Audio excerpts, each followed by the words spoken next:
पकड़ो। बस अब आराम से आंखें बंद करके सो जाओ। अंजलि, अगर कोई सीरियस कॉम्प्लिकेशन है तो प्लीज बता दो मुझे। अब दर्द सहने की आदत सी हो गई है। बिल्कुल भी नहीं, ऐसी बीमारी में इस तरह का दर्द संभव है। And don't be pessimistic.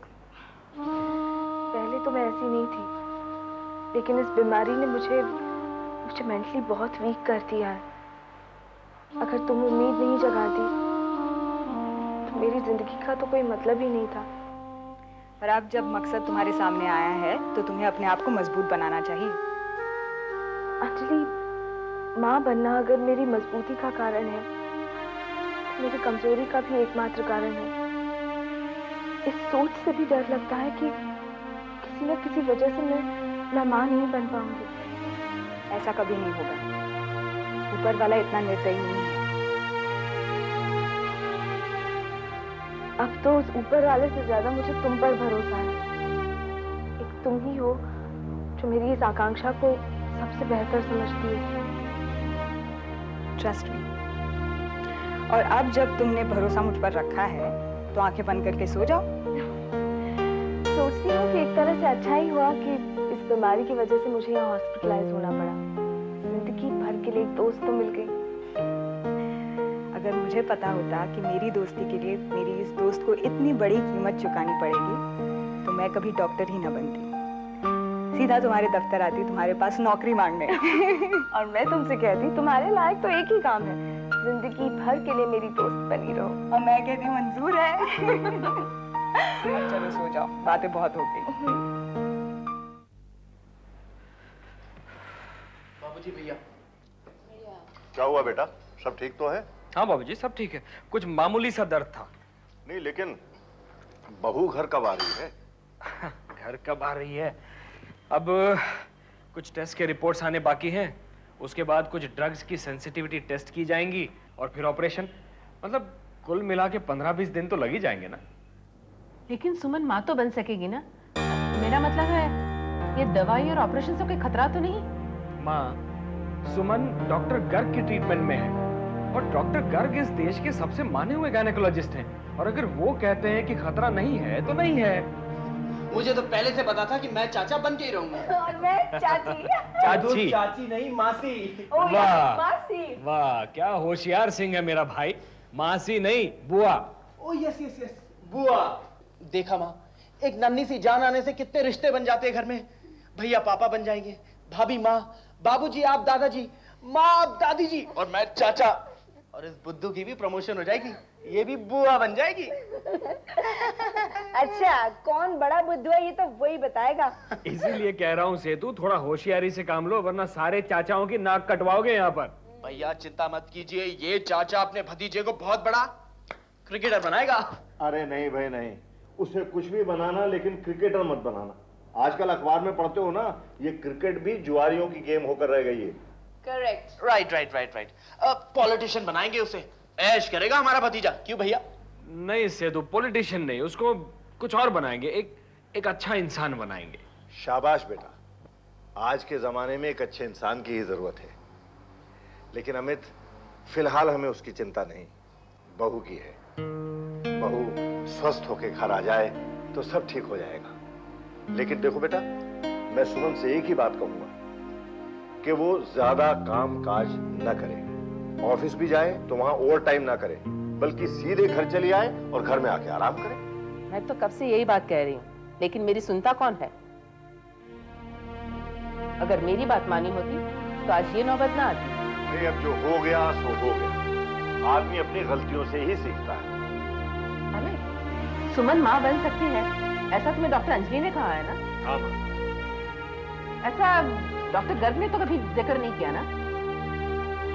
मतलब डॉक्टर अंजलि हमारा दिल रखने के लिए कह सकती है, वो एक जूनियर डॉक्टर है, उसका तजुर्बा ही क्या होगा? माँ, डॉक्टर अंजलि भी तो डॉक्टर है ना, वो बिना किसी आधार के इतनी बड़ी बात कह देगी क्या? मैं जा रहा हूँ, मुझे डिस्टर्ब मत करो। I just want to sleep. हाँ हाँ ना, क्यों ऐसी बातें करते हो गायत्री? बेचारे का मूड ऑफ कर दिया तुमने। इसमें मूड ऑफ करने जैसा क्या है? तसल्ली करना क्या बुरी बात है? समझने की कोशिश करो, वो बेचारा वैसे ही परेशान है सुमन की बीमारी को लेकर। अब सुमन के हालचाल पूछने की बजाय तुम बच्चे की चिंता लेकर बैठ गई। चिंता क्यों ना करूं? उनकी गलतियों की सजा मुझे भुगतनी पड़ रही। और उसकी बात छोड़ो, लोग तो मुझे ही ताने देंगे ना कि सास ने ठीक से देखभाल नहीं की, उसे कुछ सिखाया नहीं, इसलिए वो एक बार नहीं 2 बार बच्चे संभाल न सके।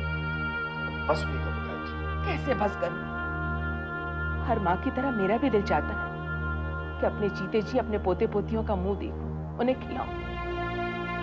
हमारे बच्चों पर हमारा इतना भी हक नहीं? सबको मैं बुरी लगती हूँ, पर ये कोई नहीं सोचता कि ऐसा मैं क्यों कहती हूँ। कसूर किसका है? तो क्या माँ आप ये कहना चाहती हैं कि अगर भाभी को कैंसर है तो इसमें उनका कसूर है? अभी गलतियां खोजने का और कसूरवार ठहराने का वक्त नहीं है। जिसका जो है उसे बचाना चाहिए, उसका ख्याल रखना चाहिए। सुमन ठीक हो जाएगी तो तुम्हारे सारे सपने पूरे हो जाएंगे, इस घर में खुशियां आ जाएंगी।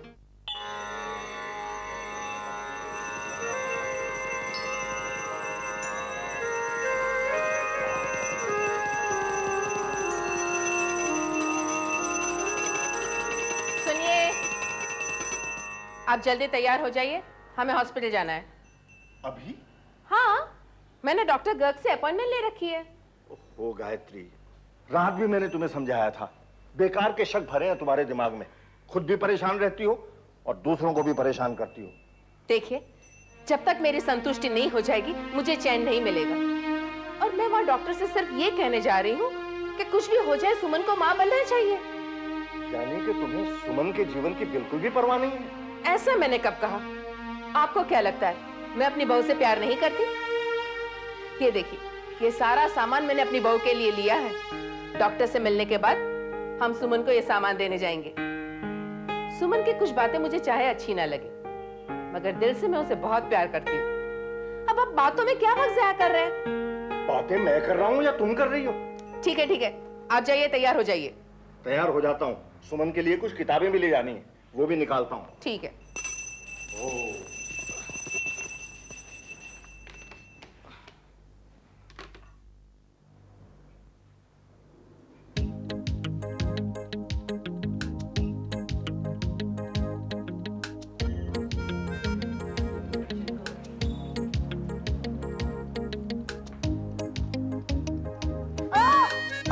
छोड़ो मुझे, अरे छोड़ो ना, अरे छोड़ो ना।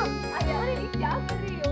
ये राजा साहब है, नाराज हो गए तो हम सबको मार डालेंगे। ये कोई राजा साहब नहीं है, ये चोर साहब है। छुप छुप कर तुम्हें तैयार होते देख रहे थे। अरे नहीं, हम तो देख रहे थे कि यहाँ सब ठीक तो है। अच्छा, तो यहाँ आकर हमारे पास बैठे और यहाँ से देखें सब ठीक तो है। हाँ, ठीक है, देखना हमारा काम था, सो गया। अब हम चलते हैं। ऐसे जाने से पहले हमें ये तो बताते जाइए कि अगर आप सबकी रखवाली करते हैं तो आपकी देखभाल कौन करता है? राजा की देखभाल थोड़ी ना कोई करता है, वो तो सबसे पावरफुल होता है, वो सबको हरा सकता है। वो तो ठीक है, लेकिन कभी ना कभी तो आपको एक दोस्त की, एक साथी की जरूरत तो पड़ेगी। प्लीज मुझे अपना दोस्त बना लीजिए। लेकिन आप तो लड़की है। तो क्या हुआ? नहीं, मैं लड़की से दोस्ती नहीं करता। लड़कियां बड़ी बेकार होती है। ए राजा साहब, लड़कियां बेकार क्यों होती हैं? क्योंकि सारा टाइम या तो वो रोती है या तो सोचती है। मुझे रोने वाली लड़कियां बिल्कुल नहीं पसंद। आप भी तो रोते हो इंजेक्शन लगते वक्त। वो मैं सच्ची मुच्ची का थोड़ी होता हूँ, वो तो मैं झूठ मूठ कर होता हूँ, क्योंकि आप मुझे इंजेक्शन ना लगाए। अच्छा बच्चू, अब अगली बार कड़वी दवा की जगह इंजेक्शन ही देंगे। देखा, सब इंजेक्शन लगाने वाली नर्स और डॉक्टर लड़कियां ही होती है, इसलिए हम लड़कियों से दोस्ती नहीं करते। हम जा रहे हैं। अरे सुनो तो, देखो मैं तो तुम्हें इंजेक्शन नहीं लगाती, सिर्फ प्यार करती हूँ तुम्हें। तुम जो कहो वो ला कर दूंगी, अच्छी अच्छी कहानियां भी सुनाऊंगी। प्लीज मुझे अपनी दोस्त बना लो और सारा वक्त मेरे साथ ही गुजारो। अरे वक्त कहाँ है हमारे पास, कुछ ही दिनों में तो ऊपर जाना है भगवान जी के पास। प्लीज बेटे ऐसा मत कहो, कुछ नहीं होगा तुम्हें। जब भी हम किसी को ये कहते हैं, हमें प्यार करने लगते हैं, गले लगाने लगते हैं। क्या है ये? I mean, नहीं जाएंगे बस। चलिए अब महाराज जी उतरिए और अपने वार्ड में जाइए, वहाँ के डॉक्टर्स आपको ढूंढ रहे होंगे। चलिए। ठीक है, हम चलते हैं। बाय। बाय, शाम को जरूर आइएगा। अगर हमारा आना पसंद है तो जरूर आएंगे। Bye bye.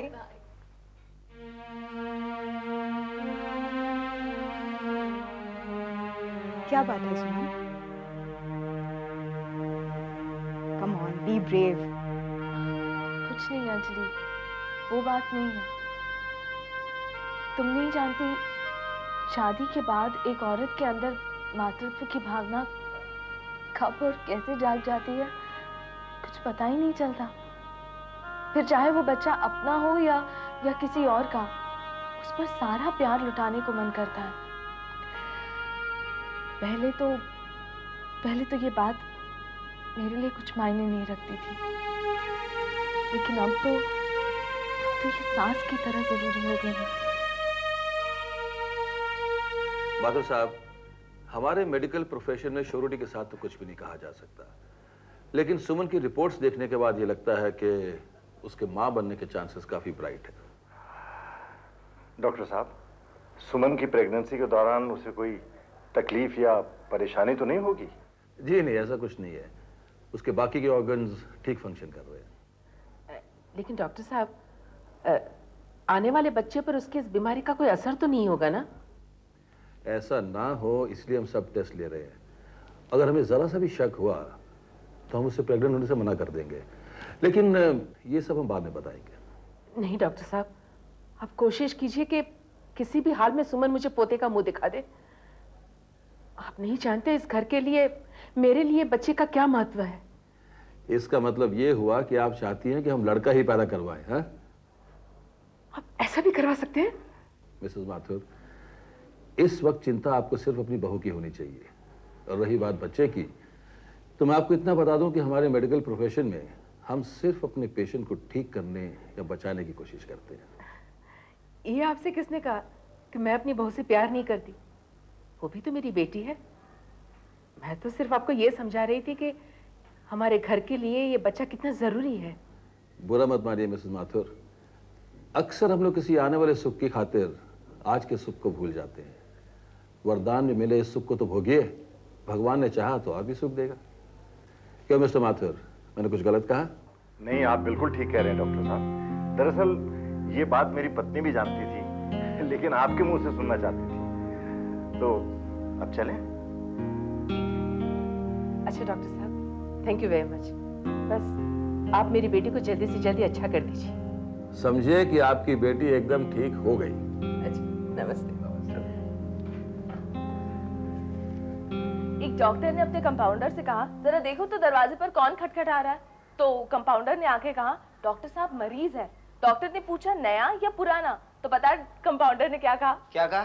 कहता पुराना वाला कभी वापस आया है क्या? अच्छा एक और। एक बार एक बेहद घबराया हुआ, डरा हुआ मरीज डॉक्टर के पास आया और उसने कहा, डॉक्टर साहब मेरा तो मरने को जी कर रहा है। तो पता है डॉक्टर ने क्या कहा? क्या? कहता है ये काम तो मुझ पर छोड़ दो। अच्छा, तो अब समझ में आया कि ये लोग तुम्हें घर क्यों नहीं आने दे रहे। अच्छा, अब बाकी के जोक्स कल सुनाऊंगी। चल जाओ। ये लो बेटी, कैसी हो? जी ठीक हूँ। ये क्या है? अब कुछ फल है, कुछ खाने का सामान है तुम्हारी ताकत बढ़ाने के लिए। और मैं तुम्हारे लिए बहुत कुछ करना चाहती हूँ, बहुत कुछ पकाना चाहती हूँ, मगर ये डॉक्टर और हॉस्पिटल के नियम कुछ करने ही नहीं देते। माँ जी, यहाँ बिस्तर पर पड़े पड़े इंसान और चाह भी क्या सकता है। आप मुझसे मिलने आई, यही मेरे लिए बहुत है। बेटी, तुमने कुछ किताबें मंगवाई थी, उनमें से ये तो मिल गई, देख लो। जी थैंक यू बाबूजी। बाबूजी आप बहुत कुछ करते हैं मेरे लिए। बेटी, तुम्हारी माँ कुछ कहती तो नहीं, लेकिन तुम्हें बहुत मिस करती है। मिस तो मैं भी करती हूँ आप सबको, केतु, रीता और खास तौर पर अपने घर को। घर का सुख क्या होता है आप कोई मुझसे पूछे। और घर भी तुम्हारा इंतजार कर रहा है। घबराओ मत, तुम बहुत जल्दी ठीक हो जाओगी। माँ जी, कई बार अनजाने में मैंने आपका दिल दुखाया है। प्लीज मुझे माफ कर दीजिए। I am really sorry. कोई बात नहीं बेटा, इंसान से गलतियां हो ही जाती हैं, मगर इंसान वही है जो अपनी भूलों से सीखे। कोई बात नहीं, बस तुम जल्दी से ठीक होकर घर आ जाओ। जी माँ जी। और हाँ, किसी चीज की जरूरत हो तो मुझे बता देना, घबराना नहीं। हाँ जी। तुम्हारे लिए काम करने में मुझे बड़ा आनंद आएगा। आई एम सॉरी, अगर आप बुरा ना माने तो मुझे पेशेंट का चेकअप करना है। माँ जी, बाबूजी, ये डॉक्टर अंजलि है। अंजलि मेरी सास, मेरे ससुर जी। नमस्ते। नमस्ते। तुम डॉक्टर अंजलि हो? बेटी, सुमन माँ बन सकती है, खबर सुनाकर तुमने मुझे बड़ा सुख दिया है। भगवान तुम्हें सुखी रखे, सदा खुश रहो। गायत्री, अब चेकअप कर लेने दीजिए, हम लोग चलते हैं। हाँ, फिर आएंगे सुमन। फिर आएंगे बेटा।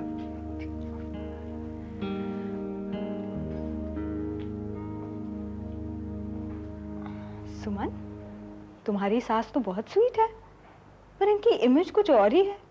ये चक्कर क्या है? पता नहीं। मैं समझ गई।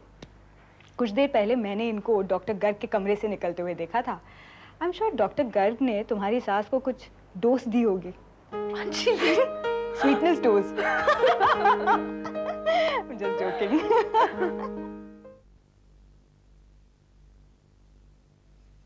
मालूम है मालकिन, कैंसर का रोग भूत की तरह होता है, एक बार पकड़ लेवे तो निकलने का नाम नहीं लेता। तो निकलता कैसे है? हमारे गांव चौबेपुर में एक सिद्धि प्राप्त बाबा हैं, वो अपने मंत्रों के जाप से रोग को जड़ से निकाल देते हैं।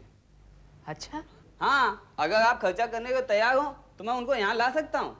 लेकिन इसकी क्या गारंटी है कि रोग ठीक हो ही जाएगा? 100% गारंटी है मालकिन, एक बार आप बोलिए तो। जरा देख कौन आया है। घंटी बजी, लगता है इसकी बात सच होगी। नमस्ते। नमस्ते। सरोज मौसी आई हैं। अरे सरोज, आओ आओ। कैसी हो? ठीक हो, बैठो। जा सरोज मौसी के लिए ठंडा ले आ। अरे सुन सुन, कुछ मत ला, मैं अभी खाना खा कर आई हूँ। अच्छा, मैं कल ही मेरठ से आई हूँ। सुना है तुम्हारी सुमन को? अब क्या बताऊं, ऐसी विपदान पड़ी है कि बहू तो बहू, अब तो घर का चिराग आए ना आए क्या पता। गायत्री, इस तरह निराश मत हो। मेरी नंद को भी कोई ऐसी ही बीमारी हो गई थी। डॉक्टर ने तो जवाब दे दिया था। एक बड़े पहुंचे हुए वैद्य हैं, उनसे हमने इलाज कराया था। अरे भली चंगी होकर वो अपनी चली गई। कौन से वैद्य है? कैसा इलाज करवाया? मुक्तेश्वर जी उनका नाम है। बाइकला में उनकी छोटी सी कुटिया है। अरे बड़े बड़े नामी लोग उनसे इलाज करवाते हैं। लोग विदेशों में भी उन्हें ले जाते हैं। अपनी जड़ी बूटियों से जो औषधि तैयार करते हैं, उससे बड़ी बड़ी बीमारियां ठीक कर देते हैं। अब तो मुझे हर हाल में इस घर में बच्चा चाहिए। मैं कोई रिस्क लेना नहीं चाहती। अब तो लगता है मुक्तेश्वर जी के पास जाना ही ठीक रहेगा।